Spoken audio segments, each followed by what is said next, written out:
Shalom, shalom, bien-aimés, amis de Jésus. Ce matin, nous sommes dans la présence du Seigneur et nous sommes rassemblés au nom du Père et du Fils et du Saint-Esprit. Amen. Alors, amis de Jésus, ce matin, nous allons dire merci. Nous allons dire merci à Papa. Parce que tout au long de la nuit, il a veillé sur notre vie. Et ce matin, il nous accorde sa présence. Il nous accorde sa force. Il a veillé sur nous pendant que nous étions en train de dormir. Il a délégué des anges qui ont monté la garde autour de nous et qui ont veillé sur chaque membre de nos familles. Pourquoi ne pas lui dire merci ce matin, bien-aimé? Quel que soit le lieu où tu te trouves,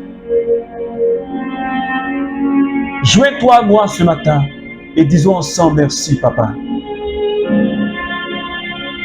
Papa, merci parce que ce n'était pas évident pour moi d'être là dans ta présence ce matin. Avec mes frères, avec tous mes frères du renouveau charismatique, avec toutes ces personnes qui me suivent et qui prient avec moi, Seigneur. Nous voulons, Seigneur, te dire merci. Merci pour tous tes bienfaits dans notre vie. Parce que tu nous épargnes. Tu nous épargnes de situations difficiles. Et ce matin, tu renouvelles dans notre vie, Seigneur, ton amour. Tu renouvelles dans notre vie ce matin ta fidélité. Oh Père, que ton nom soit célébré. Que ton nom soit exalté, Seigneur. Parce que tu nous aimes tellement.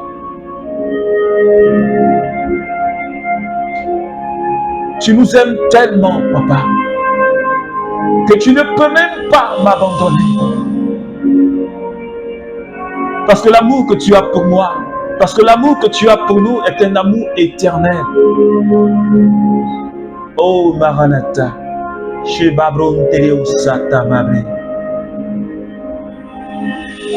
bénis ton nom, Papa,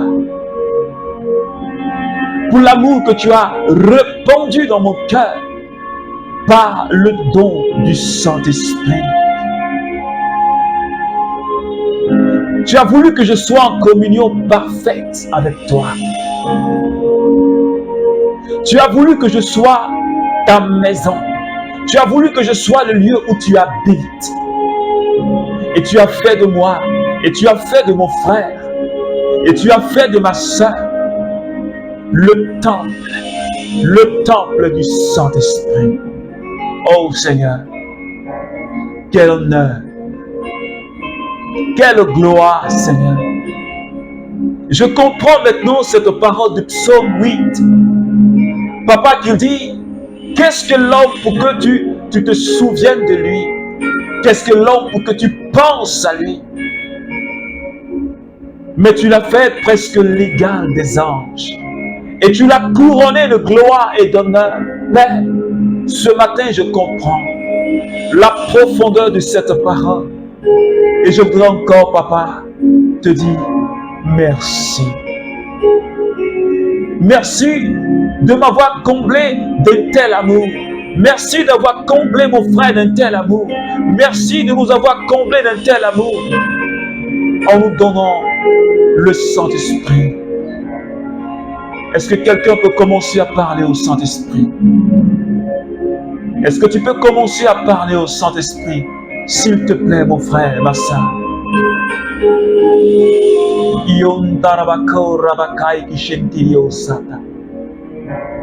Bravo turkumam sabako rabakai kishentiriosa. Maikonto barionto. Rebabrunto katayata. Makuntu babarayan tarausa. Shebarabarabarauntu. Maikintara. Mako rabakai kishiribo sai kintara. Mukai kinderebo sara kinderebo sata. J'aimerais te dire ce matin, Saint-Esprit, que je t'aime. Est-ce que quelqu'un peut dire, Saint-Esprit, je t'aime? Saint-Esprit, je t'aime ce matin. Merci pour ta sainte présence. Merci pour ta sainte présence. Jean chapitre 18, à partir du verset 19. Le grand prêtre se mit à interroger Jésus sur ses disciples et sur son enseignement. Jésus lui répondit: j'ai parlé ouvertement au monde. J'ai toujours enseigné dans les synagogues et dans le temple, là où tous les Juifs se rassemblent. Et je n'ai rien dit en secret. Pourquoi est-ce moi que tu interroges? Ce que j'ai dit, demande-le à ceux qui m'ont écouté. Ils savent bien ce que j'ai dit. À ces mots, un des gardes qui se trouvait là gifla Jésus en disant: c'est ainsi que tu parles au grand prêtre. Jésus lui répondit: si j'ai mal parlé, montre en quoi. Si j'ai bien parlé, pourquoi me frappes-tu? Parole du Seigneur. Alors, bien-aimés amis de Jésus, depuis le début de cette semaine, nous sommes en train de méditer la passion de notre Seigneur Jésus-Christ. La semaine où nous parlons de la conversion. Et depuis le lundi, nous avions parlé de Jésus qui a été ligoté, livré. Depuis le jardin des Oliviers. Et ce matin, Jésus ligoté se retrouve devant le grand prêtre. Et il est interrogé. Et pendant que Jésus est en train de répondre au grand prêtre, l'un des gardes qui se trouvait là lui a donné une paire de gifles. Le garde a giflé Jésus. Quelle violence! J'allais même dire, quelle humiliation de Jésus. Quelle humiliation! Alors ce matin, j'aimerais nous faire comprendre combien de fois celui que nous adorons, celui que nous disons qu'il est notre Seigneur, celui que nous disons qu'il est notre Sauveur, j'aimerais nous dire ce matin combien de fois il a été humilié. La Bible dit dans le livre de Philippiens chapitre 2,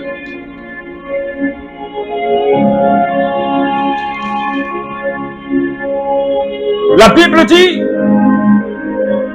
à partir du verset 7, il s'est dépouillé, prenant la condition de serviteur, devenant semblable aux hommes, et reconnu à son aspect comme un homme. Il s'est abaissé, obéissant jusqu'à la mort. Jésus pouvait riposter, mais il ne l'a pas fait. Conduit à l'abattoir comme un agneau, silencieux,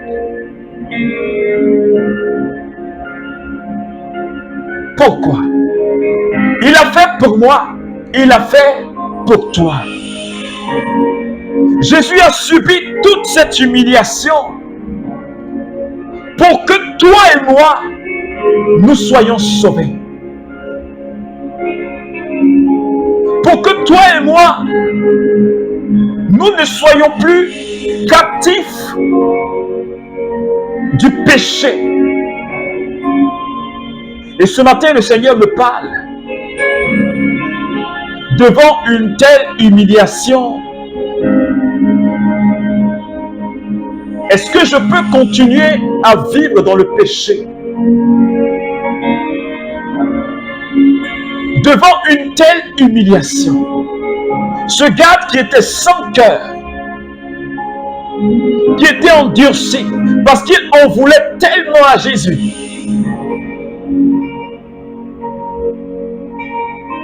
il a été frappé. Est-ce que quelqu'un me comprend ce matin? Voyons cette humiliation. Est-ce que toi et moi, nous devons encore rester dans un état de péché? Parce que toutes les fois où nous fermons notre cœur à la parole de Dieu, nous frappons le Seigneur, nous l'humilions. Et ce matin, j'aimerais dire à quelqu'un, il faut que toi et moi, nous abandonnions la vie d'impureté. Nous devons nous séparer de ce monde, des œuvres de ce monde bien-aimé. Parce qu'aujourd'hui, les chrétiens que nous sommes, nous ne sommes plus exemplaires. Et pourtant, Jésus a dit, vous êtes sel et lumière de la terre. Regarde avec moi aujourd'hui la vie que mène la jeunesse d'aujourd'hui. Et même, j'allais dire, la jeunesse de l'Église.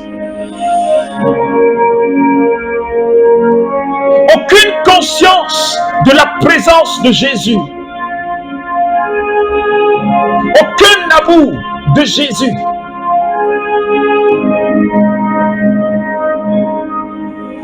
On se limite à seulement aller à l'église, à rentrer dans des mouvements pour satisfaire notre chair, pour satisfaire notre conscience, pour avoir bonne conscience, mais aucune profondeur en Jésus. Et le cœur de Dieu est blessé. On n'a plus de respect même pour le sacré. Et nous avons l'attitude de ce garde qui a giflé Jésus. Aucun respect pour le sacré.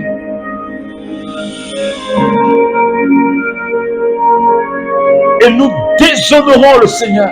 Nous l'humilions à longueur de journée. Nous vivons dans le mensonge, dans la corruption. Aujourd'hui, les chrétiens.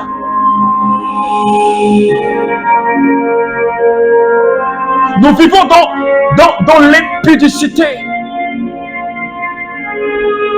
La fornication est devenue chose courante dans notre vie.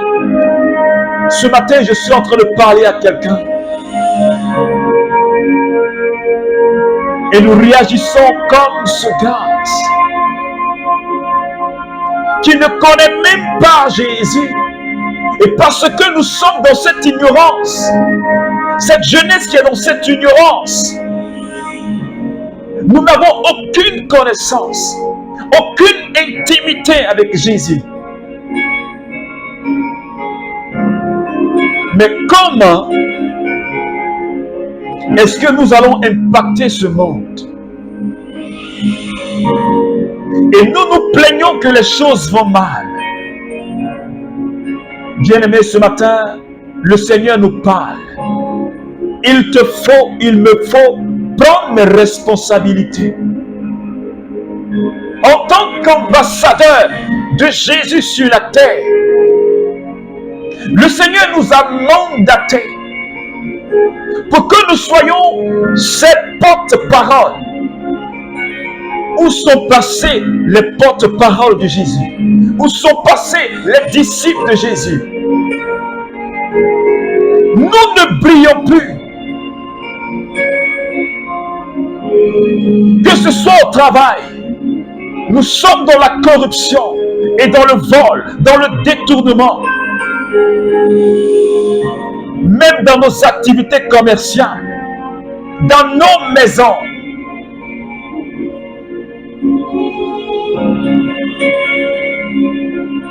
Et nous rendons Jésus tellement triste. C'est pourquoi ce matin, bien-aimé, je voudrais que toi et moi, nous puissions demander pardon au Seigneur en cette semaine où nous parlons réellement de la conversion. Parce que le Seigneur nous interpelle. C'est maintenant qu'il faut changer de vie. C'est maintenant qu'il faut accepter Jésus réellement comme ton sauveur. Et qu'il faut abandonner les œuvres des ténèbres. Parfois tu penses que les hommes ne te voient pas. Oui, les hommes ne te voient pas. Mais ce que tu fais dans l'obscurité, Jésus le voit.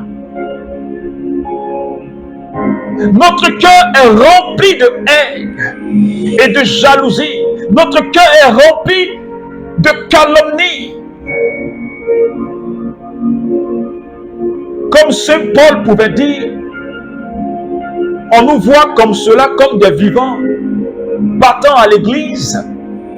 Nous sommes actifs à l'église, mais spirituellement nous sommes morts, dépourvus de la vie de Dieu en nous, parce que nous sommes vides. Demandons pardon au Seigneur ce matin. Alors je voudrais que de là où tu es, tu puisses demander pardon avec moi, implorer la miséricorde de Dieu sur notre vie. Papa, ce matin, je reconnais que ma vie ne te plaît pas. Et je sais que je fais des choses, Seigneur, qui ne t'honorent pas du tout. Seigneur, j'ai une double vie. Je présente une bonne image quand je suis à l'église avec mes frères. Mais quand je suis au travail, quand je suis à la maison, ou quand je suis au marché en train de vendre, ou quand je suis dans mon travail, c'est un autre visage. Je te demande pardon pour toute cette tristesse, Seigneur Dieu, que je t'ai causée. Parce que je t'ai humilié. Parce que je t'ai déshonoré par ma vie qui ne t'honore pas, qui ne te plaît pas. Je te demande pardon, Seigneur. Pour toutes ces calomnies, ces critiques. Je dénigre les autres. Je juge les autres. J'ai de la haine pour les autres, Seigneur. Seigneur, prends pitié. Prends pitié, Seigneur. Prends pitié, Seigneur. Donne-moi, Seigneur, ce matin la force pour que je puisse marcher comme tu le veux. Pour que je puisse te plaire, Seigneur. Pour que je puisse aimer, Seigneur. Béni sois-tu, Seigneur Jésus. Merci, Seigneur. Merci, Seigneur. Alors, bien-aimé ami de Jésus, si tu entends le message du Seigneur, ne ferme pas ton cœur. Parce qu'il n'est pas tard, le Seigneur te tend la main pour que tu puisses te convertir. Et je crois que c'est maintenant. Ne remets pas cela à demain. Alors que Dieu te bénisse. Au nom du Père et du Fils et du Saint-Esprit. Amen.